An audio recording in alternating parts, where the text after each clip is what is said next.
చిన్న షాపుల మీద పర్యవేక్షణ ఉంది. ఇలాంటి చైన్లు స్టోర్స్ మీద లేదని భావించవచ్చా? మరి మీరు చెప్తున్న దాన్ని బట్టి చూస్తుంటే ఖచ్చితంగా లేదని చెప్పాలి. ఇదొక్కటే కాదు, ఇంకా మీకు ఆశ్చర్యకరమైన ఎలాంటి డ్రగ్స్ అపోలోలోన మనకి కొనుగోలు చేస్తున్నది మీకు ఇంకొకసారి చూపిస్తాను.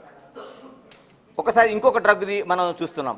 అంటే నా చేతిలో కనిపిస్తున్న జోస్టమ్ మనకు కనిపిస్తుంది. అంటే ఇది చాలా వరకు ఒక ఇంజెక్షన్ టైపు. అంటే ఒక్కసారి మీకు బయటికి తీసి చూపిస్తాను దీన్ని. ఇది ఒక ఇంజెక్షన్. ఈ జోస్టమ్ది ఎంత డేంజర్ అంటే 4th జనరేషన్ యాంటీబయాటిక్. అంటే మనకి ఇప్పటికి చాలా వరకు జనరేషన్లు మారిపోయినాయి. ఈ జనరేషన్లో మారిపోవడం అంటే యాంటీబయాటిక్ అనేది ఒకసారి మందులు వాడిన తర్వాత ఆ మందులకి పరిధి దాటి దాని విస్తృత అవుతుంది, ఆ మందులు పనిచేయకుండా పోతాయి. ఇలాంటి పరిస్థితుల్లోన 1, 2, 3, 4 4th జనరేషన్ మెడిసిన్ ఇది. అంటే ఈ మెడిసిన్ ఎంత డేంజర్ అంటే ఇది మనకి 1.5 mg వాళ్ళు చాలా ఈజీగా అమ్మారు. దీనికి సంబంధించి ఈ 4th జనరేషన్ సంబంధించిన దాంట్లో మనం కీలకంగా మాట్లాడుకోవాల్సింది ఏంటంటే కేవలం ఐసీయూలో మాత్రమే ఉపయోగిస్తారు. అంటే ఒక వ్యక్తి ప్రాణాపాయ పరిస్థితుల్లో ఉన్న తర్వాత ఇంతకు మించి దీన్ని ఉపయోగించడం తప్ప మార్గం లేనప్పుడు వీళ్ళు దీన్ని తీసుకొచ్చి ఐసీయూలో దీన్ని ఉపయోగిస్తారు. దీన్ని ఐసీయూలో ఉపయోగించడం కూడా దీనికి సంబంధించిన ఎంత రూల్స్ పెట్టారంటే ఎంబీబీఎస్ డాక్టర్ దీన్ని ఉపయోగించడానికి వీల్లేదు. ఒకసారి మీరు ఆ పదాన్ని అండర్లైన్ చేసుకుంటే ఎంత డేంజర్ డ్రగ్ దీన్ని అర్థం చేసుకోవచ్చు. యాంటీబయాటిక్ అంటే ఎంబీబీఎస్ డాక్టర్ దీన్ని ఉపయోగించడానికి వీల్లేదు. కేవలం మాస్టర్ డిగ్రీ చేసిన వాళ్ళు మాత్రమే ఐసీయూలో దీన్ని ఉపయోగించడానికి అర్హులు. ఎందుకంటే వాళ్ళు ఈ డ్రగ్ ఉపయోగించిన తర్వాత దీని సైడ్ ఎఫెక్ట్స్ కావచ్చు, లేకపోతే మిగతా కావచ్చు, దానికి పనిచేసిన తీరు కావచ్చు, పనిచేయలేని తీరు కావచ్చు, దాన్ని వాళ్ళు సర్టిఫై చేయాలంటే ఆ మాస్టర్ డిగ్రీ చేసిన పోస్ట్ గ్రాడ్యుయేషన్ చేసిన డాక్టర్లు మాత్రం ఉండాలి. దీన్ని ఇంత ఈజీగా ఫార్మసిస్ట్లే లేనటువంటి షాపుల్లో ఒక ఎంబీబీఎస్ డాక్టర్ పర్యవేక్షణలో అమ్మాల్సినటువంటి డ్రగ్ అక్కడ ఎంత విచ్చలవిడిగా అమ్ముతున్నారు కదా. మరి ఎస్, నేను అంటుంది ఐసీయూలో మాత్రమే ఉపయోగిస్తారు దీన్ని. బయట ఎంబీబీఎస్ డాక్టర్ కూడా దీన్ని తీసి ఉపయోగించరు. ఎందుకంటే 4th జనరేషన్ అంటే చాలా సివియర్ కేసుల్లో మాత్రమే. ఇంకా రేపో మాపో ఇది ఉపయోగిస్తే తప్ప ఇది అంతిమ పరిష్కారం, దీన్ని ఉపయోగించిన తర్వాత దాన్ని చూద్దాం అనుకునేలాంటి అత్యంత కీలకమైన డ్రగ్ ఇది. దీన్ని ఐసీయూలో మాత్రం ఉపయోగించేది. అలాంటి డ్రగ్ని ఒక షాప్లోకి వెళ్ళి అడిగితే ఒక చిన్నది, అది కూడా ఒక ఎస్ఎంఎస్ లాంటి ఒక ఫోన్ మెసేజ్ చూపించి అడిగితే ఇది అపోలోలోన ఇచ్చిన పరిస్థితి కనిపిస్తుంది. ఇంకొక ఆశ్చర్యకరమైన మీకు విషయాన్ని నేను చూపిస్తాను. అంటే ఒక్కసారి నా చేతిలో కనిపిస్తున్న ఈ బ్లూది ఒక్కసారి ఈ స్ట్రిప్ చూడండి ఒకసారి. ఇది లెవోఫ్లిక్స్ 500 ఇది. అంటే ఇది కూడా 4th జనరేషన్, నేను ఏదైతే చెప్పానో 4th జనరేషన్ సంబంధించిన ఒక యాంటీబయాటిక్. దీన్ని కూడా చాలా వరకు ఉపయోగించరు. దీన్ని ఉపయోగించాలంటే చాలా వరకు డాక్టర్ల ప్రిస్క్రిప్షన్ కంపల్సరీ ఉండాలి. ఏ విధంగా ఉపయోగించాలి అంటే ఇప్పుడు నా దగ్గర ఉన్న ఈ 10 ట్యాబ్లెట్లో కూడా 10 ట్యాబ్లెట్లు వేసుకోవాలా, లేకపోతే దీన్ని చాలా వరకు ఇటువంటి యాంటీబయాటిక్స్ వేసుకునేటప్పుడు మనకి సరి సంఖ్యలో కాకుండా బేస్ సంఖ్యలో ఉపయోగిస్తారు. అంటే 3, 5, 7 ఇలాగా అనేక రూపాల్లో ఈ ట్యాబ్లెట్స్ ఉపయోగిస్తారు. అలాంటిది ఈ ట్యాబ్లెట్ ఒక 10 ప్రిస్క్రిప్షన్ ఈజీగా అమ్మారు. దీన్ని ఒక నిజంగా వేసుకుంటే రేపు ఈ ట్యాబ్లెట్స్ ప్రయోజనం ఎంత ఉంటుందో తెలియదు, కానీ దీనివల్ల దుష్ప్రయోజనం అయితే ఆ స్థాయిలో ఉంటుంది. అంటే దీన్ని ఉపయోగించడం ద్వారా భవిష్యత్తులో ఈ ట్యాబ్లెట్ పనిచేయదు. ఆ రోగికి బ్రాంకైటిస్ కావచ్చు, ఆస్తమా కావచ్చు, లేకపోతే ఇతరత్ర ఏదైనా సంబంధించిన యాంటీబయాటిక్ సంబంధించిన ఏదైనా ఉంటే పూర్తిగా ఆ రోగికి పనిచేయదు, ఆ రోగి ప్రాణాలు విడవలసిన పరిస్థితి. అంటే దీన్ని కూడా ఎంత ఈజీగా అంటే 200 mg ఇది. దీన్ని అపోలో హాస్పిటల్లోన ఒక షాపులో చేస్తే ఈజీగా దీన్ని ఎస్ఎంఎస్ చూసి ఇచ్చే పరిస్థితి కనిపిస్తుంది. ఇంకొక ఆశ్చర్యకరమైన మీకు ఒక ట్యాబ్లెట్ని చూపిస్తాను. ఈ ట్యాబ్లెట్ని ఒక్కసారి చూడొచ్చు మీరు. ఈ ట్యాబ్లెట్లో ఉన్న 4 ట్యాబ్లెట్స్ 4 రకాలుగా ఉంటాయి. దీన్ని అంటే ఒకటి క్యాప్సిల్ లాగా ఉంది, ఒకటి ట్యాబ్లెట్ లాగా ఉంది. ఈ ట్యాబ్లెట్లో ఒక దానిపైన ఒక చిన్న గుర్తు ఉంది, ఇంకో దానిపైన గుర్తు లేదు. ఇదేంటంటే దీన్ని టీబీ పేషెంట్లకు ఉపయోగించే ఒక ట్యాబ్లెట్. ఇది సాధారణంగా గవర్నమెంట్ ఆసుపత్రుల్లో తప్ప బయట ఎక్కడ దొరకదు. బయట దొరకాలంటే ఖచ్చితంగా ఒక వైద్యుడు ప్రిస్క్రిప్షన్ ఉండాలి. ఎందుకంటే దీన్ని డాట్ అంటారు. అంటే డాట్ అంటే డైరెక్ట్ అబ్జర్వేషన్ థెరపీ. అంటే ఒక వైద్యుడి పర్యవేక్షణలో ఉపయోగించాల్సిన ట్యాబ్లెట్. చూడడానికి నా చేతిలో ఒక చిన్నగా 4 ట్యాబ్లెట్స్ ఉన్నాయి, కానీ ఈ ట్యాబ్లెట్లో మొదటిది ఎప్పుడు వేసుకోవాలి, రెండోది ఎన్ని గంటల తర్వాత వేసుకోవాలి, మూడో ట్యాబ్లెట్కి గుర్తున్నది ఎప్పుడు వేసుకోవాలి, నాలుగోది ఎప్పుడు వేసుకోవాలి, ఇంత స్పెసిఫిక్గా ఉంటుంది. ఈ ట్యాబ్లెట్ ఓపెన్ చేస్తే ఈ ట్యాబ్లెట్ వెనుక ఏదైతే ఒక మన ట్యాబ్లెట్ ఓపెన్ చేసావో ఆ ట్యాబ్లెట్ వెనుక ఒక రహస్యమైన కోడ్ ఉంటుంది. ఈ కోడ్ కానీ మనం దీన్ని ఎందుకు పెట్టారంటే ఈ కోడ్ ఓపెన్ చేసిన తర్వాత ఒక ట్యాబ్లెట్, ఉదాహరణకి ఈ ట్యాబ్లెట్ ఓపెన్ చేస్తే ఈ ట్యాబ్లెట్ వెనక 1 2 3 4 లేకపోతే 4 5 6 అని ఒక కోడ్ ఉంటుంది. ఈ కోడ్ని ఎవరైతే మనకి అబ్జర్వేషన్లో ఉన్నారో డిఓటీలు అంటే ఆ డైరెక్ట్ అబ్జర్వేషన్ థెరపీలో ఎవరైతే వైద్యుడు ఉన్నారో ఆ వైద్యుడికి ఇస్తే ఆ వైద్యుడు నోట్ చేసుకోవాలి. ఎందుకంటే ఏదైతే టీబీ ఉందో ఆ టీబీ అనేది విస్తృతి కావడానికి చాలా వరకు ప్రభుత్వం కంట్రోల్ చేస్తుంది. టీబీ కంట్రోల్ బోర్డు పెట్టింది. మనకి చెస్ట్ హాస్పిటల్లో దీనిపైన విస్తృతమైన ప్రచారం మనకి ఉభయ రాష్ట్రాల్లో కూడా అతి కీలకమైన కేంద్రం. ఇలాంటి కేంద్రంలో కూడా మనం డైరెక్ట్గా అడిగితే ఒక ట్యాబ్లెట్ ఇవ్వరు. ఒకవేళ డాక్టర్లు ఇచ్చినా ఆసుపత్రుల్లో ఇచ్చినా ఈ ట్యాబ్లెట్ని ఒక వైద్యుడి పర్యవేక్షణ చేయాలి. ఎందుకంటే ఈ ముందున్న ట్యాబ్లెట్ బదులు వెనకున్న ట్యాబ్లెట్ వేసుకున్నా, వెనకదాని బదులు మధ్యలో ట్యాబ్లెట్ వేసుకున్నా పూర్తిగా నిష్ప్రయోజనం. అంటే ఈ ట్యాబ్లెట్ ఉపయోగించకుండా పోతుంది, ఆ టీబీ అనేది తగ్గకుండా పోతుంది. ఇంతకంటే డేంజర్ సిచ్యువేషన్ ఏంటంటే ఈ ట్యాబ్లెట్ ఇలా ఉపయోగించడం వల్ల టీబీ అనేది ఇంకొక జనరేషన్ మారిపోతుంది. అంటే ఆ టీబీ అనేది పరిధి దాటి ఈ మందులు కూడా పనిచేయకుండా వాళ్ళు చావు వరకు వెళ్ళే పరిస్థితి ఉంటుంది. అంటే డిఓటీ లాంటి ట్యాబ్లెట్స్ మనం చాలా చోట్ల ప్రచారం చూస్తుంటాం. డైరెక్ట్ అబ్జర్వేషన్ థెరపీ ఏదైతే ఉందో ఇటువంటి ట్యాబ్లెట్స్ పూర్తిగా ఉపయోగించకూడదు అనేది మనకి ఉండే రూలు. మరి దీన్ని ఇంత విచ్చలవిడిగా అంటే మనం చూస్తున్న ఏదైతే ఈ ట్యాబ్లెట్స్ ఉన్నాయో ఒక మత్తు సంబంధించిన నార్కోటిక్ పరిధిలో ఉన్న డ్రగ్స్ ఉపయోగించారు. డిఓటీ అంటే ఏదైతే మనకి క్షయవ్యాధికి సంబంధించిన ట్యాబ్లెట్స్ని ఈజీగా ఇస్తున్నారు. మరోవైపు ఐసీయూలో ఉపయోగించాల్సిన 4th జనరేషన్ సంబంధించిన యాంటీబయాటిక్స్ అమ్ముతున్నారు. ఇవి కేవలం మనం కొనుగోలు చేసిన అనేక ట్యాబ్లెట్స్లో అత్యంత కీలకమైన ట్యాబ్లెట్స్. అంటే నేను చెప్తున్నట్టు పారాసిటమాల్ తప్ప మిగతా ఏది కూడా 500 దాటితే 500 కూడా ఖచ్చితంగా డాక్టర్ ప్రిస్క్రిప్షన్తో జరగాలి. అలాంటిది ఈ పూర్తిగా ఈ మనం చూపించిన ఈ ట్యాబ్లెట్స్ అన్ని కూడా ఈ డ్రగ్స్ నార్కోటిక్ పరిధిలో ఉండే డ్రగ్స్ కూడా ఇంత అమ్ముతున్నారంటే ఎంత విచ్చలవిడిగా అమ్ముతున్నారు. గణేష్ ఇంకొక విషయం, నా దగ్గర ఇంకొక 3 స్ట్రిప్స్ ఉన్నాయి. నికాడియా దీనికి సంబంధించినటువంటి ఇది నికాడియా రిటార్డ్ అనేటటువంటి ట్యాబ్లెట్స్ ఉన్నాయి. ఇది కూడా 3 స్ట్రిప్స్ ఉన్నాయి నా దగ్గర. సో ఇవి కూడా ప్రిస్క్రిప్షన్ లేకుండా ఇవ్వకూడదని కూడా మీరు చెప్పారు. అదేవిధంగా మన స్టోరీలో కూడా మనం రాసిన టెలికాస్ట్ చేసాం దీనికి సంబంధించి. మరి దీన్ని ఎట్లా భావించాలి మరి?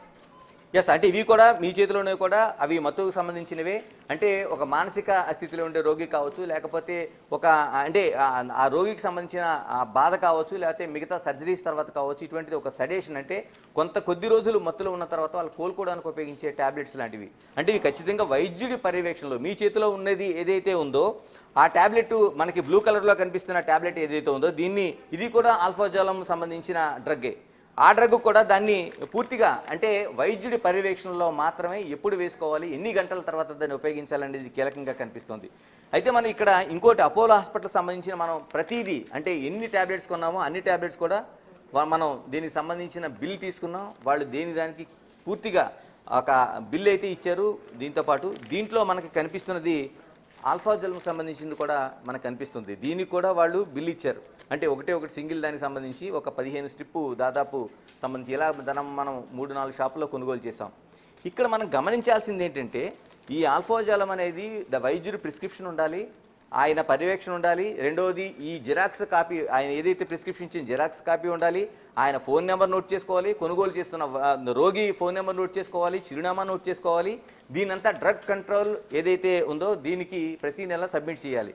వీళ్ళు దీంట్లో ఒక తెలివితేటలు ప్రదర్శించారు. ఇక్కడ మనం వితౌట్ అంటే మనం నిఘా ఆపరేషన్లోన ఒక మన ప్రతినిధి వెళ్ళి కొనుగోలు చేస్తే ఇక్కడ మనం చూస్తున్నాం ఒక డాక్టర్ పేరు నికుమ్ అనే ఒక డాక్టర్ పేరుతో వీళ్ళు ఒక ప్రిస్క్రిప్షన్ పట్టుకొచ్చినట్టు, ఆ డాక్టర్ దీన్ని అమ్మమని మనం కోరినట్టు వీళ్ళు ఇక్కడ మనకి కనిపిస్తుంది. ఇలాగే మిగతా టాబ్లెట్స్ సంబంధించి గణేష్ ఒక్క నిమిషం గణేష్, నా దగ్గర కూడా కొన్ని రిసీట్స్ ఉన్నాయి. దీని మీద కూడా కొన్ని డాక్టర్ నేమ్స్ ఉన్నాయి. డాక్టర్ రాఘవ దత్ మాలిక్ అని చెప్పేసి నా దగ్గర ఉండేటటువంటి ప్రిస్క్రిప్షన్ బిల్లో వేశారు. అదేవిధంగా ఎస్ఎస్ ఆచార్య డాక్టర్ అంటూ కూడా వీళ్ళు కేటాయించడం జరిగింది. నెక్స్ట్ ఇంకొక దాంట్లో కూడా వనిత కుమార్ వసంత్ కుమార్ అని చెప్పేసి ఆ డాక్టర్ పేరు కూడా ఇక్కడ మెన్షన్ చేయడం జరిగింది. ఎస్, ఇక్కడ నా చేతిలో ఉండేదాన్ని కూడా మనకి ఏపీకి డాక్టర్ పేరు ఎంత విచిత్రంగా పెట్టారంటే ఏపీ ఆచార్య అని పెట్టారు ఒక చోట, ఏపీ చౌదరి అని పెట్టారు ఒక చోట. అంటే వీళ్ళకి ఏదైతే ఒక డాక్టర్లో అంటే వాళ్ళు నిజంగా ఒక ప్యానల్ డాక్టర్ ఉండొచ్చు, ఉండకపోవచ్చు. వీళ్ళు నిజంగానే అంటే దీన్ని బట్టి ఇంకో మనం కుంభకోణం కావచ్చు, లేకపోతే అతిపెద్ద ఏదైతే ఒక లోపం కనిపిస్తుందో దీన్ని అంటే వీళ్ళు ప్రిస్క్రిప్షన్ లేకుండా మందులు అమ్మిన తర్వాత కొందరు వైద్యులకు సంబంధించిన ప్రిస్క్రిప్షన్లు వీళ్ళ దగ్గర ఉన్నాయి.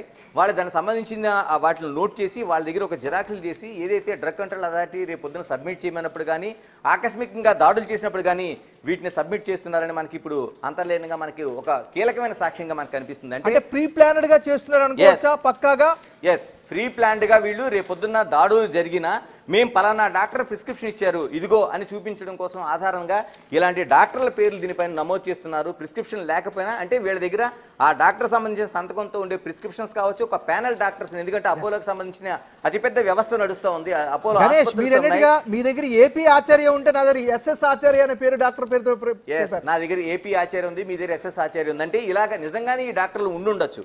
ఎందుకంటే వీళ్ళు ఉన్న తర్వాత వీళ్ళు ప్రిస్క్రిప్షన్ సంబంధించిన ఆధారాలు వీళ్ళ దగ్గర ఉన్నాయి. రేపొద్దున ఏదైనా దాడి జరిగితే ఆ ప్రిస్క్రిప్షన్ ఖచ్చితంగా వీళ్ళకి ఆచార్య అని ఆయన పలానా వాళ్ళకి నేను రాసిచ్చినట్టుగా ఇస్తారు. కానీ వీళ్ళు ఇక్కడ గమనించాల్సింది ఏంటంటే బిగ్ టీవీ పూర్తి ఆధారాలతో ఒక నిఘాతో ఎవరైతే అమ్మకాలు చేశారో, ఎవరైతే ఈ బిల్లు ఇచ్చారో, ఎవరైతే కొనుగోలులో పాల్గొన్నారో వీళ్ళందరితో కూడా పూర్తి సాక్ష్యాలతో పాటు మనం పిక్చరైజ్ చేసాం, దాన్ని చిత్రీకరించాం. అందులో మనం ఎటువంటి ప్రిస్క్రిప్షన్ లేదు. వాళ్ళ మాటల్లో కావచ్చు, వాళ్ళు అడుగుతున్న ప్రశ్నల్లో కావచ్చు, ఎలాంటి సందేహం లేకుండా వాళ్ళు అడిగేది ఒకటే ఒకటి, ఇంత పెద్ద డేంజర్ డ్రగ్స్ కూడా ఎంత ఎంజీ కావాలని అడుగుతున్నారు తప్పించి ఎవరు ఇచ్చారు, ఏ డాక్టర్ రాశారు, ఎవరి కోసం ఈ మత్తు పదార్థాలు మీరు కొనుగోలు చేస్తున్నారు, ఎవరికి ఉపయోగించదలుచుకున్నారు, ఇంత మొత్తంలో అంటే ఒక్కో దానికి 15 ఉంటే ఎందుకు ఇంత పెద్ద మొత్తంలో మీరు కొనుగోలు చేస్తున్నారనేది ఒక్క ప్రశ్న కూడా లేకుండా చేస్తున్నారంటే అతిపెద్ద కుంభకోణాన్ని మనం ఇప్పుడు చూడాలి. దీన్ని డ్రగ్ అధికారులు ఏ విధంగా తీసుకుంటారు? డ్రగ్ అధికారులు మనం చేసినటువంటి మీరంతా టీం అంతా కూడా ఎక్స్క్లూజివ్ గా చేసినటువంటి ఈ శోధనలో ఒక కీలక అంశం కూడా మనం గమనించాలి. మనం టెలికాస్ట్ చేసాం, ఇప్పుడు టెలికాస్ట్ చేసినటువంటి ఆ స్టోరీలో కూడా ఉంది. కొన్నింటికి ప్రిస్క్రిప్షన్ ఇవ్వదండి, బిల్ ఇవ్వమండి, బిల్ ఇవ్వకుండా మందులు ఇస్తామని కూడా వాళ్ళు ఆన్ రికార్డెడ్లో చెప్పారు. మరి దాన్ని ఎట్లా అర్థం చేసుకోవాలి? ఖచ్చితంగా ఎన్నిటిని కూడా ఏదైతే డ్రగ్ కంట్రోల్ అథారిటీ ఏదైతే ఉందో దానికి సంబంధించిన పరిధి దాటి దాన్ని ఏదైతే వాళ్ళ నుంచి తప్పించుకోవడం కోసం, ఖచ్చితంగా నార్కోటిక్ యాక్ట్ నుంచి తప్పించుకోవడం కోసం, లేకపోతే వాళ్ళు ఏదైతే ప్రిస్క్రిప్షన్ ఉండాలి కాబట్టి అమ్మకాలు చేస్తున్నారని అడుగుతున్నారో వాటిని తప్పించుకోవడం కోసం బిల్లు ఎక్కడా కూడా చాలా చోట్ల ఇవ్వటం లేదు, ఇవ్వరు కూడా. ఎందుకంటే వాళ్ళు ఇవ్వని నిర్మోహటంగా చెప్తారు.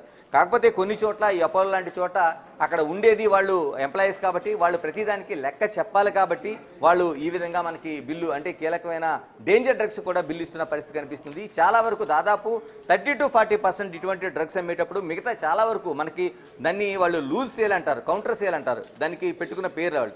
ఈ కౌంటర్ సేల్లోనే ఎటువంటి బిల్స్ ఇవ్వరు. కీలకంగా చాలా వరకు అమ్మకాలన్నీ ఒక 30 to 40% ఈ విధంగా జరుగుతాయి. దీని ద్వారా ఒకటి డ్రగ్ కంట్రోల్ నుంచి తప్పించుకునే అవకాశం ఉంది, నార్కోటిక్ నుంచి తప్పించుకునే అవకాశం ఉంది. వీళ్ళు దాడులు జరిగిన తర్వాత ఏదైతే వీళ్ళకి వ్యాపారం సంబంధించిన ట్యాక్స్ ఎగ్గొట్టే అవకాశం ఉంది, ఇన్కమ్ ట్యాక్స్, తర్వాత ఇలా అనేక ట్యాక్స్ ఎగ్గొట్టడానికి వీళ్ళు ఉపయోగించుకుంటున్న పరిధి అయితే మనకు కనిపిస్తుంది. ఇందులో భాగంగానే వీళ్ళు ఈ విధంగా మనకి చేస్తుంది. అయితే ఇప్పుడు మొత్తం ఈ వ్యవహారంలో అంటే సాక్ష్యాధారాలతో నిరూపించిన తర్వాత, అంతకుముందు వెడి ప్రెస్లో మనకి ఫార్మసిస్ట్ లేరనేది సాక్ష్యాధారాలతో నిరూపించిన తర్వాత తూతూ మంత్రంగానే మనకి డ్రగ్ కంట్రోల్ సంబంధించిన యాక్షన్ అనేది కనిపించింది. చిన్న చిన్న షాపుల్లో నేను చెప్తుంది ఆల్ఫాజోలం అనేది 1-2 ట్యాబ్లెట్లు అమ్మితే ఒక ప్రెస్ నోట్ రిలీజ్ చేశారు వాళ్ళు. అంతకుముందు దాదాపు 30 సంబంధించిన ఒక మెడికల్ షాపుల్ని 30 రోజుల పాటు సీజ్ చేశారు. దాదాపు 29 షాపుల్ని సీజ్ చేశారు. దీనిపైన మెడికల్ షాపుల అసోసియేషన్ వాళ్ళు 1-2 ట్యాబ్లెట్లకి పొరపాటున జరిగింది క్షమించండి అనే లెటర్లు రాస్తే వీళ్ళందరిపైన ఒక ముద్దాయిల్ని నిల్చోబెట్టినట్టు మెడికల్ షాపుల దగ్గర నిల్చోబెట్టి ఎవరైతే అమ్మకాలు చేశారో ఈ మెడికల్ షాపుల్లో ఈ ఆల్ఫాజోలం లాంటి కీలకమైన డ్రగ్ని అమ్మారో వీళ్ళందరినీ మెడికల్ షాపుల దగ్గర నిల్చోబెట్టి అమ్మిన వాళ్ళని ఫార్మసిస్ట్ని మెడికల్ షాప్ దగ్గర నిల్చోబెట్టి ఫోటోలు తీసి దీన్ని బయటికి రిలీజ్ చేసిన పరిస్థితి కనిపిస్తుంది. కానీ అపోలో లాంటి లేకపోతే మెడిప్లస్ లాంటి కార్పొరేట్ సెక్టార్లో అంటే ఇంత పెద్ద జరుగుతున్న వ్యాపారంలో ఇంత కీలకంగా లోపాలు జరుగుతున్నాయి, ప్రజల ప్రాణాలతో చెలగాటం ఆడుతున్నారు. మరోవైపు అన్నిటినీ కూడా అంటే మెడికల్ వ్యవస్థను పూర్తిగా దోపిడీ చేస్తున్నారు, మోసం చేస్తున్నారు, అన్ని అంశాల్లో మేనేజ్ చేస్తున్నారు అని అనుకోవచ్చా? ఎస్, పూర్తి స్థాయిలో మేనేజ్ చేస్తున్నారు. అందుకనే ఇంత యథేచ్ఛగా అమ్మకాలు జరుగుతున్నాయి. దీనికి సంబంధించిన రేపు పొద్దున ఏదైనా యాక్షన్ జరిగితే ఎటువంటి రియాక్షన్ ఉంటుందనేది కూడా మనకి బిల్లులు చూస్తే మనకి ఖచ్చితంగా అనిపిస్తుంది. ఎందుకంటే ప్రిస్క్రిప్షన్ వీళ్ళే తయారు చేస్తారు, డాక్టర్లు వీళ్ళ దగ్గర ఉంటారు, అమ్మకాలు మాత్రం యథేచ్ఛగా జరుగుతారు. ఇప్పటికైనా డ్రగ్ కంట్రోల్ అథారిటీ ఈ ఆధారాలని ఇవ్వడం కోసం బిగ్ టీవీ సిద్ధంగా ఉంది. వీటిని చూసిన తర్వాత అయినా సరే ఖచ్చితంగా డ్రగ్ కంట్రోల్ అథారిటీ మరోవైపు దీనికి పరిధి దాటి అమ్ముతున్న టాబ్లెట్స్లో నార్కోటిక్ యాక్ట్ ఉంది కాబట్టి నార్కోటిక్ డిపార్ట్మెంట్ కూడా దీనిపైన యాక్షన్ తీసుకోవాల్సిన అవసరం ఉంది. ఎలాంటి చర్యలు తీసుకుంటారన్నది బిగ్ టీవీ ఒకటే కాదు, మొత్తం దీన్ని వాచ్ చేస్తున్న ప్రజలందరూ కూడా ఈ 2 డిపార్ట్మెంట్ల పైన చూస్తున్నారు. Thank you Ganesh, thank you. So ఏదేమైనప్పటికీ కూడా బిగ్ టీవీ యొక్క ఉద్దేశం ఒక్కటే, ప్రజలకు మేలు జరగాలి, అందరికీ మంచి జరగాలి. ముఖ్యంగా తెలంగాణలో కూడా ప్రభుత్వం కూడా నో టు డ్రగ్స్ అని క్యాంపెయిన్ కూడా బలంగా చేస్తుంది. అందులో భాగంగానే ఎక్కడైతే అటువైపు అన్ని వ్యవస్థలు కూడా పనిచేస్తేనే సమాజానికి మంచి జరిగే అవకాశం ఉంటుంది కాబట్టి ఆ దిశలో పనిచేయాలనే ఉద్దేశంతోనే బిగ్ టీవీ ఇంత స్థాయిలో ఇన్వెస్టిగేటింగ్ జర్నలిజానికి కట్టుబడి అన్ని నియమాలను పాటిస్తూ ప్రజల ముందు అసలు సిసలైనటువంటి వాస్తవాలను ముందుంచే ప్రయత్నం చేస్తోంది.